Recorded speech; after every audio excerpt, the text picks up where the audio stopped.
रक्त संबंध अगर हम बोलें तो उससे भी परे तो एक दुनिया है ना। प्रणाम। फिर कुछ यूं ही लेकर आया हूँ और लोगों की शिकायत है कि सर जी आप ना शिक्षालय से पढ़े कुछ बताइए। मैं उनसे आज माफ़ी के साथ एक आग्रह करना चाहूँगा कि आप शिक्षालय में संसार देखें। घटनाएं वहीं से हैं तो लाजमी है कि उनका वहाँ का जिक्र तो बनता है, पर दर्शन इसमें संसार का दिखेगा आपको। अभी शिक्षालय में 4 दिन पूर्व शिक्षालय के बहुत अभिन्न और बच्चों से स्नेह रखने वाले, नाम नहीं ले पाऊँगा, नाम के लिए मना किया उन्होंने, उपहार स्वरूप शिक्षालय के बच्चों के आने जाने में परेशानी होती थी। कोविड का दौर है। इनोवा गाड़ी भेंट स्वरूप प्रदान की है। मुद्दा इनोवा नहीं है, आज का मुद्दा है मेरा, और उसी के इर्द गिर्द आपको लेके चलूँगा। रास्ते के रिश्ते और रक्त का संबंध। मैं जब दिल्ली आया ना तो एक मन में तो बहुत सारे प्रश्न जलते रहते हैं मेरे अनवरत। एक युद्ध अपने विरुद्ध अनवरत जारी रखता हूँ, या यूँ कहे जारी रहती है। मेरा ये था कि इंसानी रिश्तों की अहमियत क्या है। रक्त संबंध अगर हम बोलें तो उससे भी परे तो एक दुनिया है ना। मैं वो दुनिया बनाऊंगा अपने आसपास जिनसे मेरा कोई रक्त का संबंध नहीं होगा।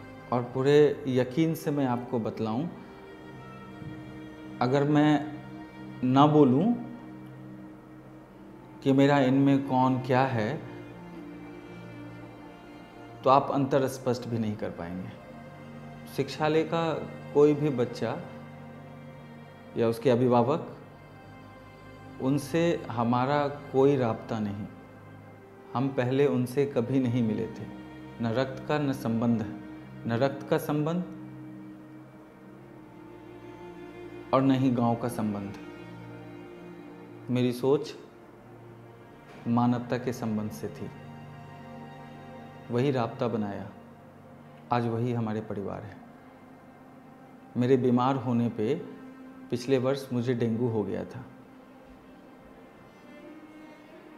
मेरे घर पे तो बताया भी ना गया और मुझे भी नहीं मालूम पड़ा, क्योंकि रिपोर्ट, मेरी एक मुँह बोली बहन है, मुँह बोली इसीलिए बोला क्योंकि आपको स्पष्ट कर सकूं कि शायद अपनी भी बहन होती तो वो स्नेह और वो ख्याल न रख पाती। और बाबूजी जो पिता तो नहीं पर पिता के समकक्ष हैं, बहुत नेक दिल इंसान है और बहुत अच्छे लोग मिले मुझे। मैं अपने जीवन की एक घटना बताना चाहूँगा कि एक खबर पर गया था और एक महानुभाव ने मुझे उस खबर को न चलाने के लिए एक लिफाफा पकड़ाया। बहुत तंगहाली का दौर था, सिर्फ एक बिस्किट और पानी पी के दिन का गुजारा चलाता था। मैंने लिफाफा तो ले लिया पर पूरी रात मुझे नींद नहीं आई और मैं सुबह उठा और सबसे पहले बाबूजी के पास गया और बोला मैं ऐसे ऐसे हुआ है, और उस लिफाफे की वजह से मुझे रात भर नींद नहीं आई। उन्होंने कहा वापस करा। मैं वो लिफाफा वापस कर दिया और तभी ये कहानी आपको बता पा रहा हूँ। कौन देता है ऐसी नेक सलाह? क्या रिश्ता है मेरा उनके साथ? मानवता।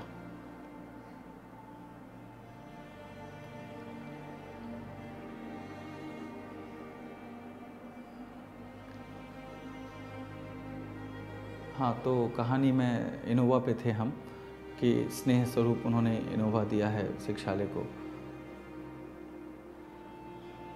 तो आप ये समझिए कि उनका रिश्ता क्या है उन बच्चों से, जो उन बच्चों के सुरक्षा के ख्याल को रखने के लिए उन्होंने वो गाड़ी दी।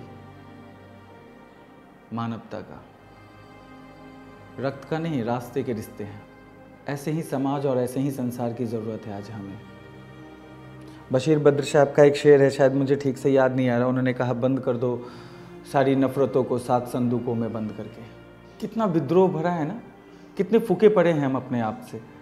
किसी लाल बत्ती पे आप चले जाइए, कोई गाड़ी वाला किसी गाड़ी वाले को अगर छू भी दे जरा सा तो फिर माताजी और पिताजी को सुशोभित करने लगते हैं। वो कितने बदल गए हैं ना हम,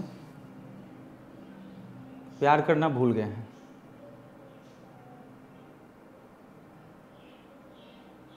और आपसे मैं पहले ही कह चुका हूं कि मैं कुछ यूं ही में ना सिर्फ आपको सहलाने आऊँगा और आपके मर्म को जगाने आऊँगा, और कुछ चाहिए नहीं मुझे। वो टीआरपी की होड़ से अलग हूँ मैं, मुझे वो टीआरपी नहीं चाहिए। मुझे मेरे दिल में है कि शायद मैं बोलूँगा ना तो वो आपकी आत्मा को ज़रूर सहला जाएगा, क्योंकि ये बहुत निर्भर करता है कि बोलने वाला वो जी रहा है या नहीं। मैं जीता भी हूँ, कई दफ़ा आपको कह चुका हूँ, जो ओढ़ता बिछाता हूँ वही सुनाता हूँ।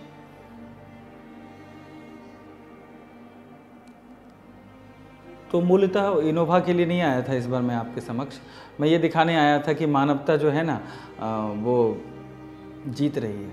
बहुत अच्छा लगता है जब अनजान रिश्तों के लिए परवाह जागने लगे, और कोशिश भी तो यही है कि अनजान रिश्तों के लिए परवाह जागे।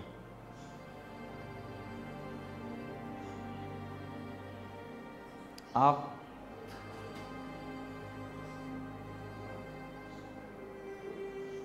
सच बताइएगा, मर्म जागता है या नहीं? मेरे उस वाले वीडियो में जब मैंने कहा लाल बत्ती पे बच्चे भीख मांगते हैं, या बारिश का पानी, या हुमू, ये सारी कहानियाँ आपको कहीं ना कहीं सहलाएगी और जगाएगी भी। बहुत कुछ है बोलने को, और बोलना भी चाहता हूँ और बोलूँगा भी। अभी कुछ त्रुटियाँ रह जाती हैं, नया नया अनुभव है आपके समक्ष आने का। उन त्रुटियों को स्वीकार करते हुए मुझे स्नेह देते रहिएगा। मैं कुछ यूं ही लेकर आपके मर्म को जगाने आता रहूँगा। प्रणाम।